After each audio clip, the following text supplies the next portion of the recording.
Board Exams for Grades 10 and 12 Principles and Guidelines NEP, 2020. Today I will talk Assessment for Student Development Transforming Indian Education System, NEP 2020. What are the major proposed changes in board exams for grades 10 and 12, NEP 2020? What will be the underlying principle for assessment at all levels of education? Nation Education Policy, 2020 proposed measure shifts from summative and primarily tests rote memorization skills to more regular and formative tests. Assessment will be more competency-based for promoting learning and development for the students.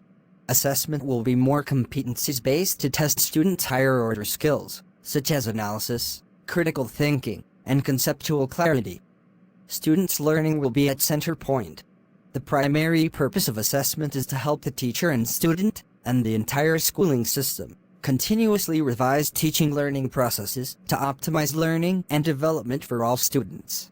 Could you tell me more about the board exams for grades 10 and 12 principles and guidelines mentioned in NEP 2020? The board exams for grades 10 and 12 will be continued. Board and entrance examinations shall be reformed to eliminate the need for undertaking coaching classes. Board exams will be redesigned to encourage holistic development. Students will be able to choose many of the subjects in which they take board exams, depending on their individualized interests.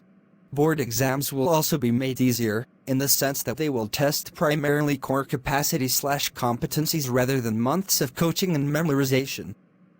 Any student who has been going to and making a basic effort in a school class will be able to pass and do well in the corresponding subject board exam without much additional effort, introducing greater flexibility, student choice, and best of two attempts assessments.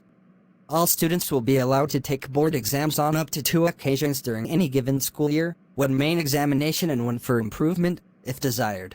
Different states/UTs will develop further viable models of board exams that reduce pressure and the coaching culture. Some suggested transformation in board exams. A system of annual/semester/modular board exams could be developed, that each test far less material. Tests can be taken immediately after the corresponding course is taken in school, so that the pressure from exams is better distributed, less intense, and less high stakes across the secondary stage.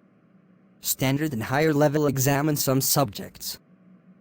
All subjects and corresponding assessments, beginning with mathematics, could be offered at 2 levels, with students doing some of their subjects at the standard level and some at a higher level. Objective types and descriptive types questions. Board exams in certain subjects could be redesigned to have 2 parts, one part of an objective type with multiple choice questions and the other of a descriptive type. CERT will prepare guidelines in consultation with major stakeholders, such as CERTs, boards of assessment, BOAs, the proposed new National Assessment Center, etc., and teachers prepared for a transformation in the assessment system by the 2022-23 academic session, to align with the NCFSE 2020-21. Thank you so much RAEF Ranjan sir for highlighting main points of board exams for grades 10 and 12 and the underlying principle for assessment at all levels of education mentioned in National Education Policy 2020.